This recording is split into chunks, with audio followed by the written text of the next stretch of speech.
Hey, welcome back, everybody. It's time once again for Closing the Wealth Gap.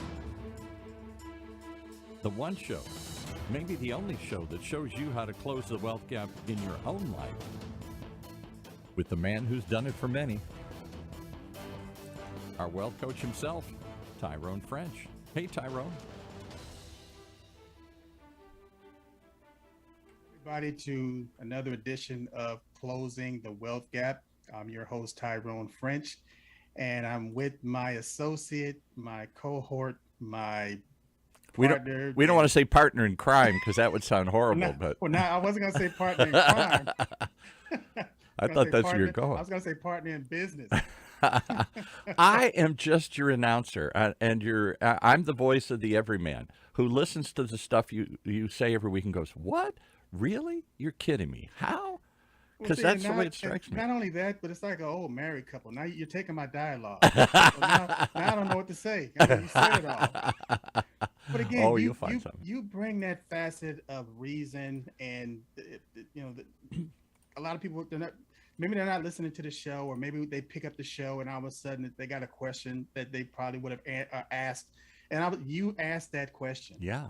And I just like the flow that we have, but more importantly, the audience like the flow. Well, And I like getting the feedbacks. Keep sending your emails. Keep going to the website tyronefrench.coach, closingthewealthgap.net if you want to listen to future podcasts or prior podcasts. All the information is right there. so what information are we going to pass on? We started the show. We always chat for a few minutes before we start the show live, and you said, "How are you doing today?" I said, "Surprisingly, I'm doing good today. I have no real logical reason to feel great today, but I somehow I chose to feel good today. I don't know how I did that, but that's what I did." And it is a choice. It's a Yeah. decision. And I had a week today. I mean, I had a week this week that was just, and today I reflected on it. But and a couple of times, a couple of vendors were asking me, "Wow, you're taking this pretty well." It's like, well, what am I going to do? Blow up, and raise my blood pressure over something that I can't change? Yes. And so I just learned that sometimes you have to pick your battles, and sometimes you just have to let certain things go. You have to let certain words go in one ear and out the other, because for me, I have so many things that I have to focus on during the day Hmm. that I don't allow myself to be sidetracked on something or things that don't even matter. Yeah, and that's what we all do. We all get wound up. I'll give you a classic example. I love to watch politics, and over the last year or two, I've had to really turn it down or turn it off Yes. or go without because all I'm doing is yelling at the TV screen. I can't, I'm getting my blood pressure up. My wife's like, "You can't do anything about this." I mean, yes, you need to be informed, but do you really need to sit and buy into this? Because it's an act. It's what they're all doing, left, right. They're if as I learned when I did radio news a million years ago, if it bleeds, it leads. That's Yes. what they're trying to get ratings. They're trying to get you wound up. They're trying to get you mad as hell. If you're just okay, you won't tune in. And it's very effective. Very. It brings the audience, the advertisers like it because it brings the eyes and the ears Hmm. so that they can sell more products and services. I mean, I get the method. Yeah, I get the programming. What I don't like is the division that it creates. clearly. And then you get to the point where, family members are not, they're not speaking to family members just because of somebody else's opinion Yeah, that they chose to believe. right. Different There's political a opinion. And I'll tell you what, I'll go one step further. Maybe that's the point of the show here today is it's left us so divided and so angry, one, that we can't get anything done. We're just constantly in a state of rage. We're ready to go out. There was some guy the other day, I just read the Orange County newspaper this morning, just got convicted. He's about my age. He's in early 60s. And he was talking on his cell phone, and he inadvertently, merged in another lane, cut off a motorcycle he didn't see. That's certainly easy to do. It's stupid to be talking on your phone, but we all do it from time to time. And he wasn't watching, and he cut somebody off.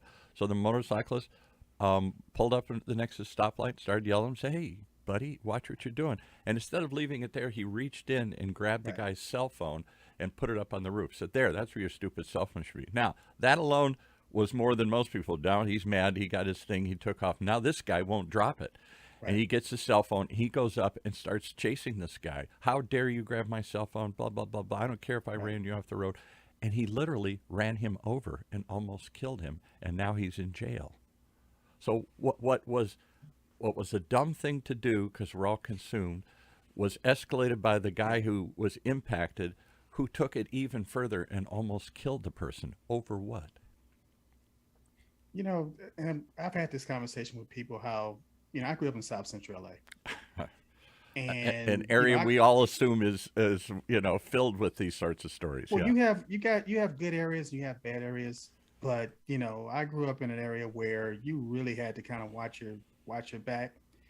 And and I was talking to a friend of mine the other day. I'm wearing my Navy hat, and I Right. got a reunion coming up here soon. And some of the guys from the neighborhood I actually happened to serve with while I was overseas, Uh-huh. and we would have these conversations how your life could have changed in an instant, Yeah. based on you making a decision that you didn't fully think about. You Right. didn't evaluate it. You didn't look at the consequences. You Right. just let your emotions take over. You You swung you created, and you could have turned into a whole giant fight or worse. Yeah. and now it's taking you years or even thousands of dollars to correct that mistake, that Yeah. lapse in judgment.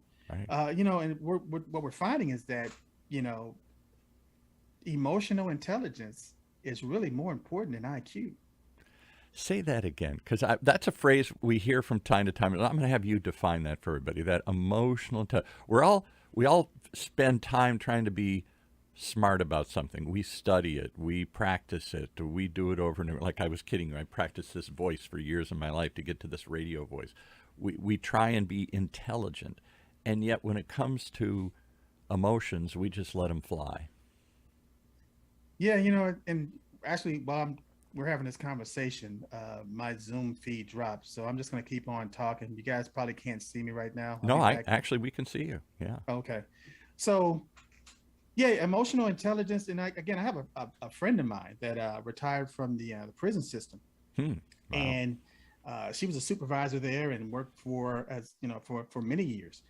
And what she was explaining is that what they would start doing is just having meetings with a lot of prisoners and explaining to them, uh, that about feelings, just their emotions, how they fear, false evidence appearing real. Yes. That a lot of times we'll imagine all of these things that are never going to happen, but because we have the thought, which leads to the feeling, which leads to the action or the activity, a result is going to manifest. Yeah. And so when we understand and we have that knowledge, we understand, we have that intelligence that we can build on. It's just like practicing anything else. You get better over time. Yeah. So now you're at an intersection, and somebody Flips you pulls up off to, or cuts you off, right. or they flip you off, and it's like, okay, that's fine. They're having a bad day, but that doesn't mean that I have to have a bad day. That doesn't mean that I Yeah. have to stoop to that level. And it's a frequency.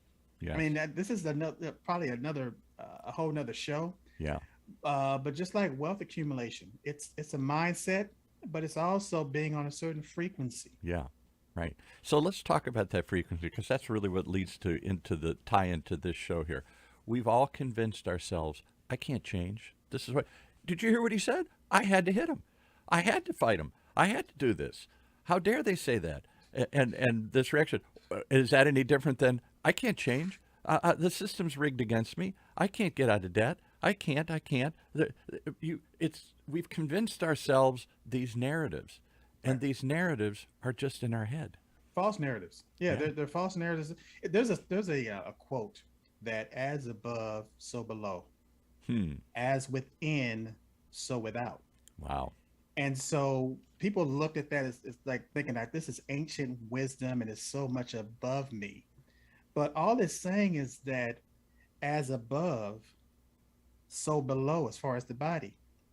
The body follows the mind. Yeah. The Right. body is a dumb terminal. Yeah. It can Right. only do what the mind tells it to do. So Yeah. as above, so below. And sometimes As us men, our dumb within. terminals are really dumb. But again, You know. we manifest our desires on a daily basis. Yeah. And the reason, I mean, we have thoughts, and going back to that narrative, we have thoughts passing through our minds in a microsecond, in a nanosecond. And so the mind cannot wrap itself around a moment because the minute you focus on that moment, it's gone. Yeah. Right. So what it does, we have this construct where we wrap our minds around a unit of time based on a minute or a half an hour or an hour or 12 hours or 24 hours in a day. And so I have, even in my book, Closing the Wealth Gap, there's a saying that I don't really necessarily believe in tomorrow because tomorrow doesn't exist. It never has and never will. And Because yesterday's gone. and yesterday's not. So what I'm saying is that once you get to that construct or that narrative that you think is tomorrow, it's already today. Yeah. So nobody dies And tomorrow. today's the same as it was yesterday and will be tomorrow if you're constantly, if you can't get out of it, if you can't get out of your own head. I'll give you another quote. This is one that become one of my favorites. We have another show host here, really smart guy, was a big CEO, executive coach, and for some reason he's just fascinated with ancient wisdom, like the ancient Roman Stoic philosophers. Go read Stoicism, the Stoic idea, I'm tough, I can go anything. And he says it's more than just gutting it out like I grew up with. You probably grew up with that Stoic idea. Just tough it out, get up, Right. so what you hurt, get up and get back out in the Right. game here, whatever. Right. I don't have time to bleed. Yeah, what are you going to cry? Get out there. Come on. And so we Right. had this tough guy, stoic attitude that we were taught. And he says we've misinterpreted that if you look at the Stoics, how many of us, I've never read Stoics literature of the ancient Romans here, but there was one, a Roman emperor, Marcus Aurelius, he quotes all the time, who was one of the big writers of that period. I don't know what this is, early hundreds, 100 AD or something like that. Right. And he said, you can't change how people act. You can only change how you react. Wow. Matter of fact, I mean, you say that again. You That you cannot change how others act. You think you can. You can make Right. your wife do this, make your friends do this, make that guy apologize to you, change somebody down the street. They better treat me better. They better do something better. You can't. You can only change how you react. And Paul, you know what? See, that's the delusion, Yeah, and it's a mass delusion. right. And is it That any we different think. with finances or somebody flipping you off? I can't change the way I react. I'm trying to change how they act. This guy had to pull up in my example and get out of his car and say, "Don't you do that?" And then he had to go back and try and change his behavior. How dare you touch me and tell me and talk to my cell phone? And suddenly this thing turns into this life and death struggle over nothing. Well, I mean, I'll tell you what. I am not holier than thou. I've had situations where somebody has cut me off, and again, I would say about 5 years ago, somebody cut me off. I was making a left-hand turn, or I'm sorry, I was making a right-hand turn. They were making a left-hand turn. I had the right of way, but this guy decided that he was just going to go ahead and pull out anyway. And I guess he was kind of late for an appointment or something, but he Right. got right up on my bumper, and so uh, it was time for me to merge and make a left-hand turn. I guess we were going in the same direction, so he merged behind me, and we're still driving, and he kind of like took got on the right side of me to accelerate, but guess what? The light changed, and we're both sitting at the intersection. Yikes. And first he's yelling, trying to flip me off, and all. Yeah. But then we're both sitting at the intersection. Well, my first thought was to get out of my car Yeah. and walk up to this guy's door. I'm this tough guy, and Right. who are you? Do me like blah blah blah. You don't know who I am. Right. All of a sudden, it dawned on me. It was like, it's not worth it. Really, is this worth? Is this what you really want to get Yeah, into? and today? where is this going to go? That's Where the is it other gonna thing. end? Where is it going to end? I had the same experience not long ago. I'm driving with my wife and my little, at that time I think he was 7, it was about a year ago, grandson, and I'm in a shopping center, and I pull up, and as I start to pull out of one of the lanes, some guy whizzes by me. Just, I hate that. You're trying to back up, and all of a sudden somebody just can't wait. They just cut right around you. And I Right. could have hit the guy easily because I wasn't really watching. I didn't see him come out of nowhere. So I looked at him, and I didn't flip him off. I just went, really? And Which is an interpretation. I mean, to them, I was so frustrated. We're like, really? that could have been like flipping them off to that other person, though. It was, though, because he Yeah. slammed the brakes on and got out of the car. Big, tough young guy. I'm a big old guy. And he starts going, come on. You want to make something of it? Come on. I'm with my grandson and my wife, and I'm supposed to get out and this is what I'm going to teach this little boy. Right. You get out and brawl over my frustration. Even if I'd flipped him off or said F you or something here, this is really worth fighting about and brawling about, and who knows where that's going to go. And this is what. But that's where we're at today. Yeah. This is where we are. Yeah. I heard this one joke that was a lot of people out in this parking lot, and it was a wise man and it was a fool, and they got into a deep discussion, and all of a sudden they decided it got tense, and they started throwing blows. This person wasn't going to change their opinion. This person was going to change their opinion.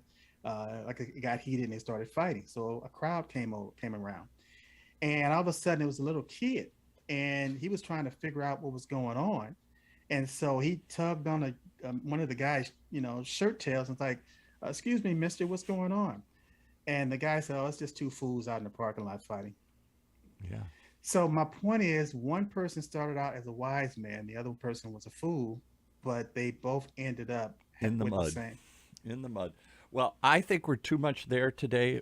We're more angry and divided. I could give you countless stories of what's happened. I'll give you one quick one. My, mask mandates. Oh my goodness, we get everybody.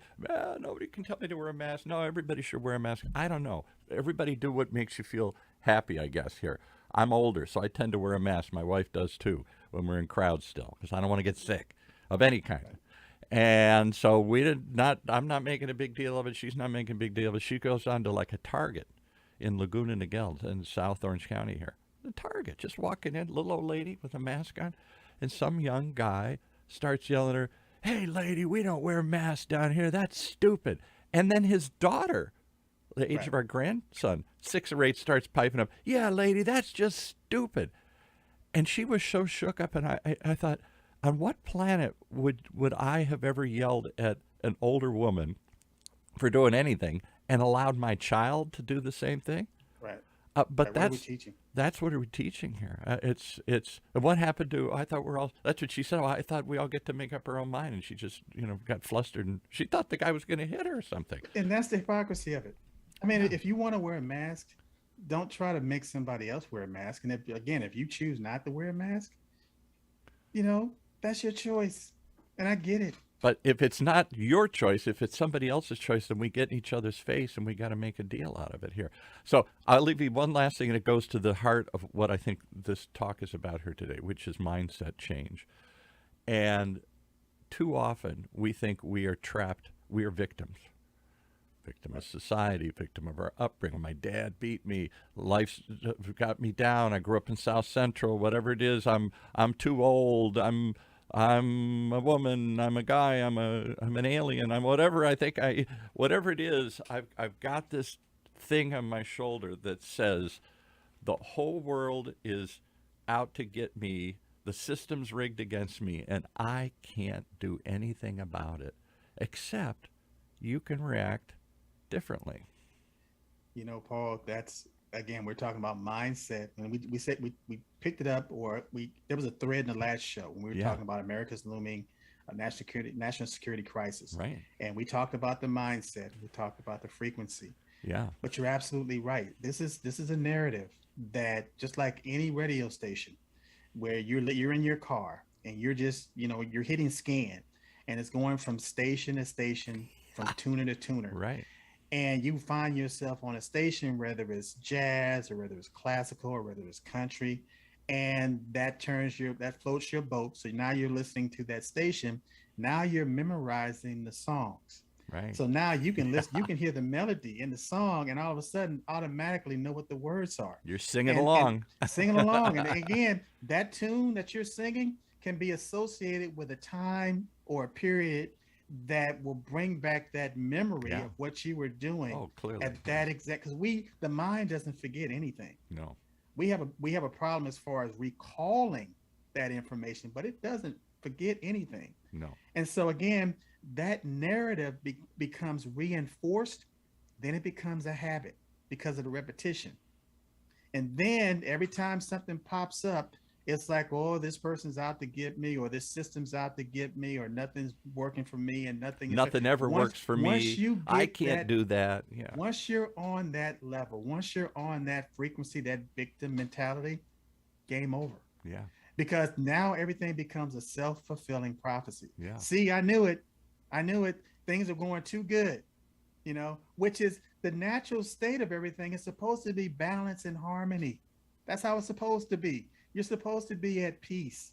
You're supposed to be. Why wait until you're flat on your back wearing your best suit for people to say, "Oh, Right. he looks so peaceful. Wow. He That's looks so rested." finally. Rest in peace. Yeah, finally. No, we can have that state of mind right now, every single day, but we choose not to do it based on the frequencies and the mindsets that we have and the people that we hang around. We had a guest on another show, and a woman, terrible life story. All the things, abuse, poverty, everything you can stack up against her here. And her whole book is How to Be Happy, something like that. I should find the exact title of it, but something like that. And so the assumption is, well, happiness comes from without. I got to work harder and get more money. I got to be with somebody. I got to have my job. I got to live somewhere happy. It's all finding that which will make me happy. Yes. And she said, I had to learn to be happy with whatever I had, even if it was poverty. I had to find Absolutely. in there. I had to find some happiness. A butterfly swam by, flew by. My kid smiled at me. I had to find the moments and focus on those, not just the cancer eating away at her. Literally, I think she had cancer too. How do you find happiness in those moments when it is a mindset, it is a choice. But that's when you transcend your circumstances. Yes. And when you have the knowledge, meaning that we call it the Stoic wisdom, or even the wisdom from the Bible, Right. that when you have this knowledge that there's a duality to everything, Yeah. and that everything is connected, and there's not an outside or inside, but where everything is one. There's a oneness. There's a harmony and a balance. Then you get into that flow. And so now it's easier to see when you're in the present. People talk about using meditation to quiet their thoughts and their minds, Right. and to bring themselves back into the present. Right. The reason that that's so important is because in the present there's no fear. In the present, there's no trepidation you only have fear in the past or in the future. And the fear that's in the past, that's a memory that you're holding on to, that you can easily let go. And the fear that you're having in the future, that's just your imagination running wild. Have you ever met somebody, and I'm thinking one of my better friends, who, honest to God, just seems like he can make money doing anything. And I've always marveled at that. Whatever he tackles, he makes money at it. And I just think that lucky SOB. Now, I recognize he works really hard at it. I recognize that he's probably pretty good at it. But at the end of the day, I just think, like, I can't be him. And yet, he's in the flow of the money flows to him. He assumes it's going to come, and it does. He's had the experience of it coming, so he believes. We all have that ability, Paul. Yeah, that's what you keep saying. All of us have that ability to tap into it. There's this one saying, to be or not to be. Yeah, that is the question. Shakespeare wrote that. Yeah. Shakespeare wrote that. And so what he was doing was contemplating suicide, right? Yeah. To be or not to be, that is the question. Right. Well, for my audience today, I want to change this narrative to bring it into to 2022. To believe or not to believe. Yeah. That's the decision. Yeah. It is a decision. It really starts with that. And you say, everybody right now is shaking their head. Tyrone, you don't know my story. Blah, blah, blah. You know, my background, my family history, where I live, how I was raised. I've only got one arm. I've got cancer, whatever. I've got 87,000 alimony payments, whatever. Tyrone, you don't know what I'm going through. And you're saying, I don't care. You have a choice of how to go through it. That's everybody's stuff. Yeah. And we all have stuff that Yeah. we're dealing with. And you can have that stuff on the front burner or you can have it on the back burner. Right. And it's still a choice. And so for me, I've just chosen to take control of my life. And the only way that you take control of your life is by taking control of your mind. And so there's always going to be somebody that has more money, they're better Always. looking, they got a Yes. better job, they Right. got a bigger house, better car. But you may be looking at the results, but you don't know what it took for them to have that better car, that better, what you're assuming is a better lifestyle. Yes. And once you get in there, you look at it, it's like, wow, I wouldn't want to live that life for $1 million. No. But again, we tend to look on the outside Right. versus what's really going on. Because So, happiness doesn't come from within, happiness comes from without. Success doesn't within, it starts outside. Somebody gives you a job, somebody gives you an opportunity, somebody then you do something with it. It always starts with something from the outside, we think, and then we react to it. But oh, yeah. I was wealthy when I was dead broke. Wow. I Oh, knew what you I was going to philosopher, do. you. No, I knew what I was going to do. It was just a matter of time before it manifested Yeah. because I knew I was on the right track. Yeah. I knew I had the right blueprint. I had the right formula. It was just a matter of time. So what I had to do was I had to educate myself as far as what is wealth. And so I had to flip the script as far as, getting a high paying job with benefits. And again, there's nothing wrong with having a high paying No. job with benefits if that's where you are. That's, it's like a stepping stone. But what I had to understand was that I didn't have any assets. Yeah. I had liabilities, but I didn't have any assets. And then once I started accumulating assets, I didn't have income producing assets. So again, it was a growth process because some of the teachers that I was first listening to, it was like if they had you focused on your net worth. Yes. So assets and liabilities, or your assets minus your liabilities is your net worth. So again, I started building up my asset column, but again, it was still me working for money. And so it doesn't matter how much income you earn. What matters is how you earn your income, Mm.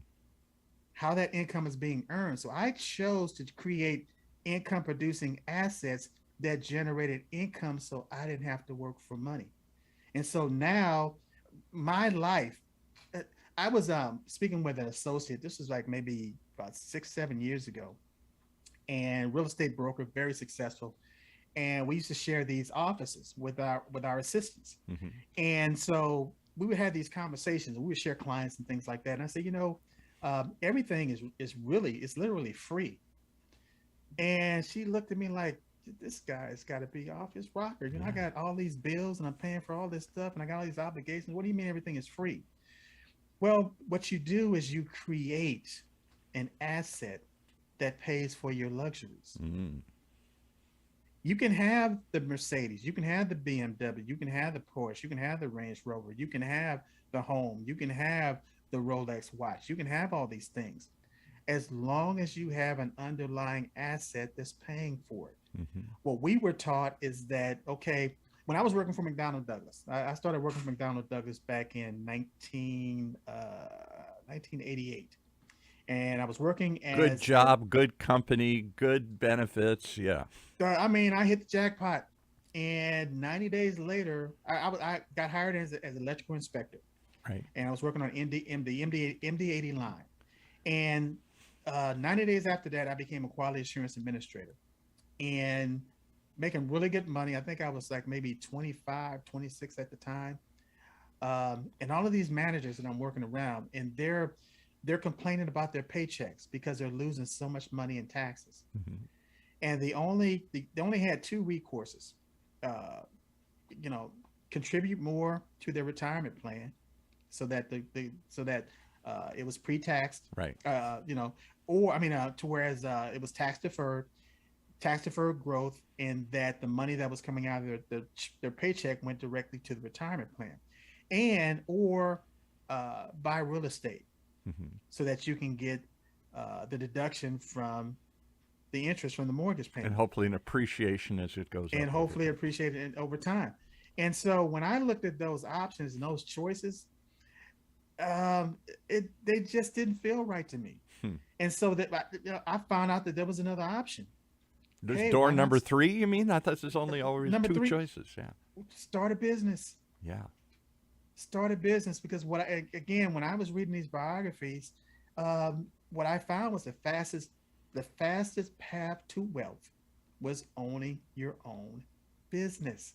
The problem was most people didn't know how to start a business. Mm-mm. Or You sustain know, it, or what to do, or how to do it, or all that. Yeah. because most businesses fail.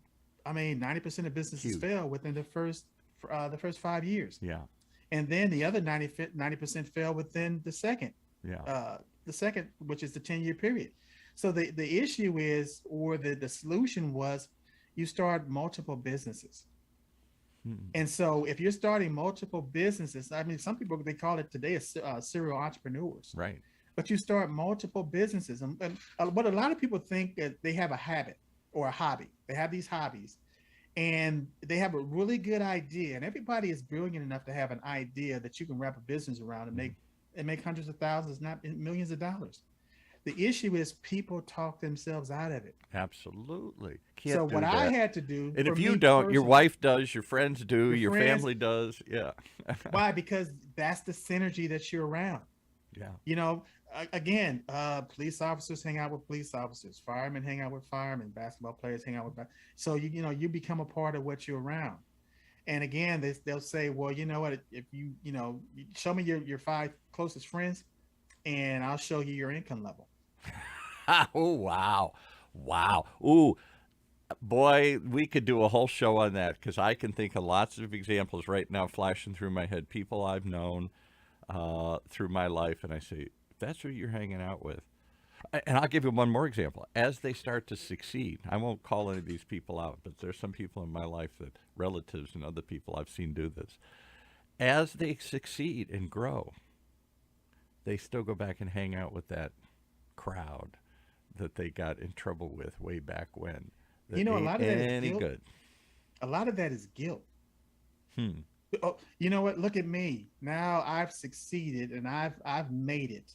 You know, um, but so and so is still struggling. Or this so and so is still having a hard time, and blah blah blah. Whatever narrative you decide to put in your head. So now you want to go back and you want to save the world. Everybody, yeah. You Got want to to save save my everybody. buddies. Got to save my friends and And what you family. do is you actually make their situation worse. Because if you really want to help somebody out of that scenario, you don't give them a fish. What you do is you teach them how to fish Amen. for themselves. Amen. And that's why even wealthy people, they tend to lose their wealth in the third generation. Hmm. Because the first generation, they were the go-getters, they were the hustlers, they were the ones that had all the energy and made all the mistakes, had all the failures. Then all of a sudden they began to succeed, they began to diversify, and now that wealth is starting to compound. And the The second second, generation's out to prove I didn't I'm not just this isn't just dumb luck. I got to prove myself to my dad, to whoever built this fortune. I got to take it further. So they have a certain drive not to screw it up, to do something with it. But by that third generation, what happens in that third that generation? third generation, they didn't see the first generation. They saw the second generation based on their situation was a whole lot better. So they went to the better schools. Yeah.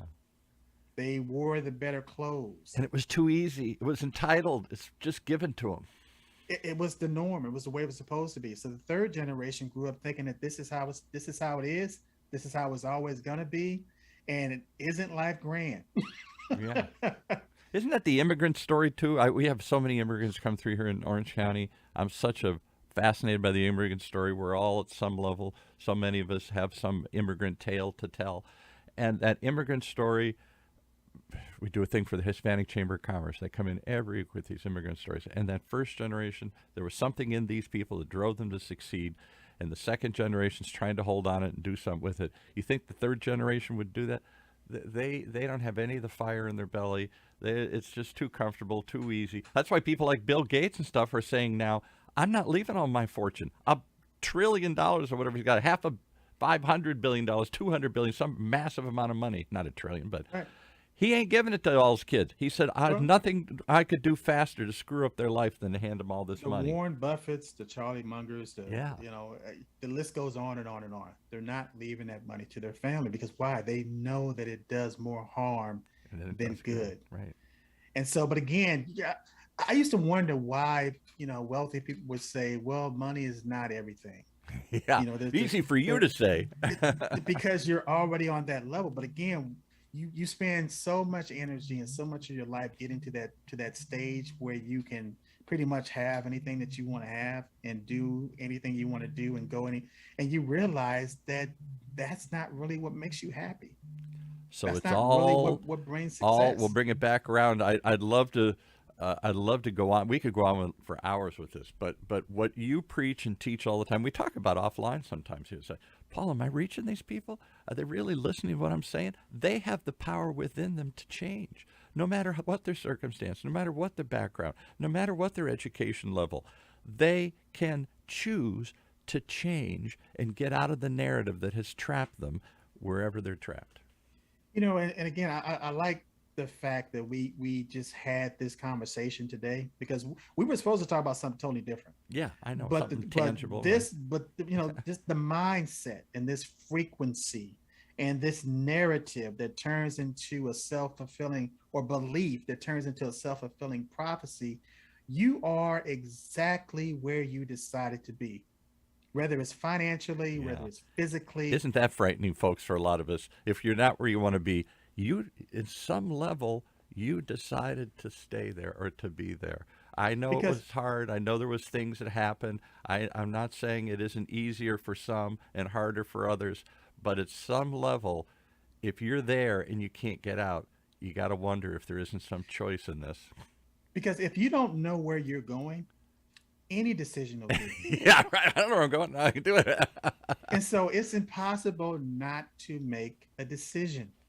Yeah, Even you're being indecisive. Not making a decision is making a decision. too often. The We've realized difference that. is, okay, you got a positive narrative. You know that there's a duality to everything. There's a sowing, there's a cause and effect relationship to everything. You understand that I don't have this thing today, but if I stay on this path, eventually it is going to manifest. And I believe that. So because I believe it and I'm speaking it and I have the activity and the persistency, eventually it's going to manifest. And again, that's the Tyrone French method. That's in my book, Closing the Wealth Gap. There's a formula that I put in that's in that book that explains everything that we're talking about. And eventually, what happens is once you start having those successes, starting out in baby steps, you begin to believe at a higher level. Which is why you talked about one of the shows. I remember talking about once habits of successful people, and I think it was your show. We talked about this. That celebrate your success, even if it's small.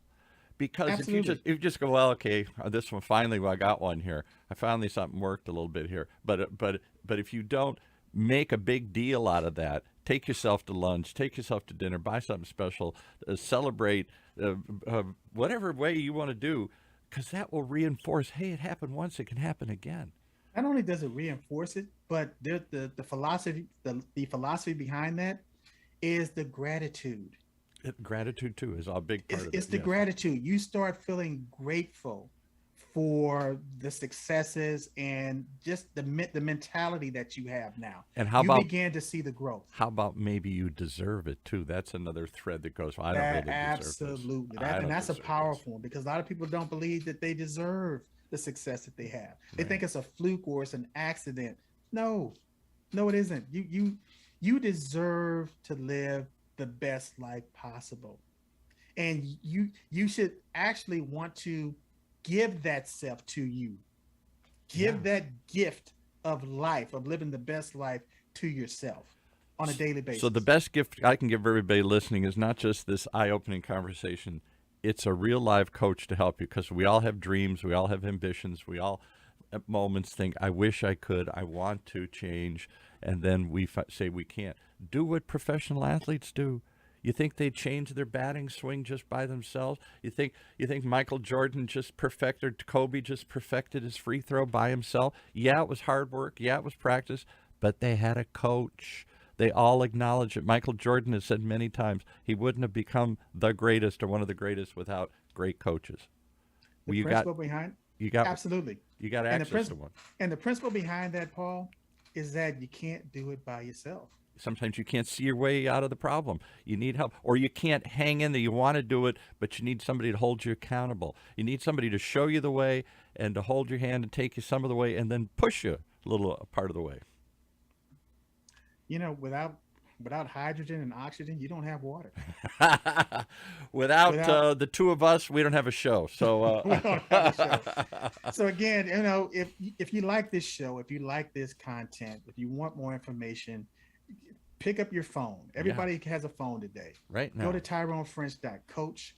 If you want to hear these podcasts, go to closingthewealthgap.net. If that's too hard to type in, just type in TyroneFrench.coach. I have a mobile app. It's absolutely free. It doesn't take up any space on your phone, but you have so much information that it will literally put you on a different path. I think when you meet people who express frustration, can't, won't, don't, you should tell them you have the power in your hand, and then hand them their phone, because they do have the power in their hand right now to change. There's today. more computing power in your hand today than the Apollo astronauts had going to the moon. I've heard that. Yeah. Think about that.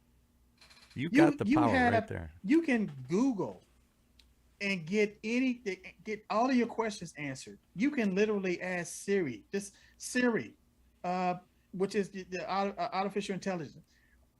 How do I get somewhere? How do I do this? How do I do this? Right. How do I contact Tyrone French? Right. Right. How do I listen to Closing the Wealth Gap? So there it is. Right. How do I find more of these kinds of shows to give me the motivation, inspiration, education I need? It starts here. How then do you follow through and make sure it really changes in your life? Pick up a phone and do what you don't want to do. Call somebody. Call for help. Reach out to somebody. And then do what they do the work. In order to change your life, you have to change your life. Yeah.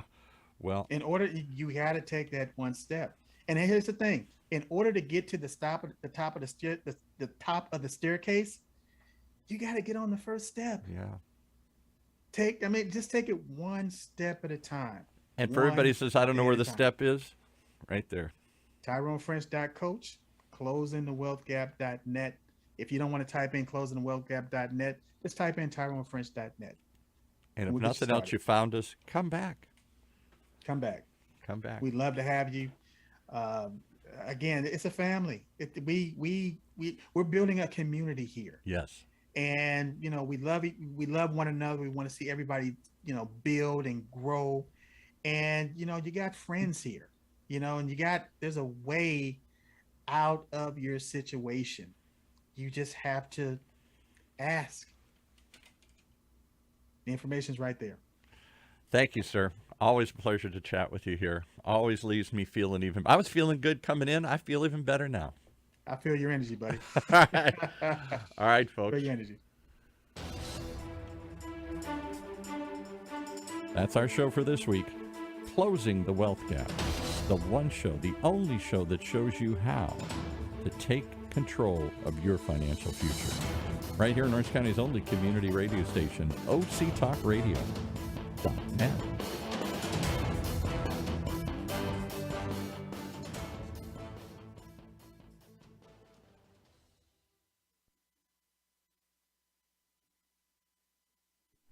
Wow, that was a big I one. know.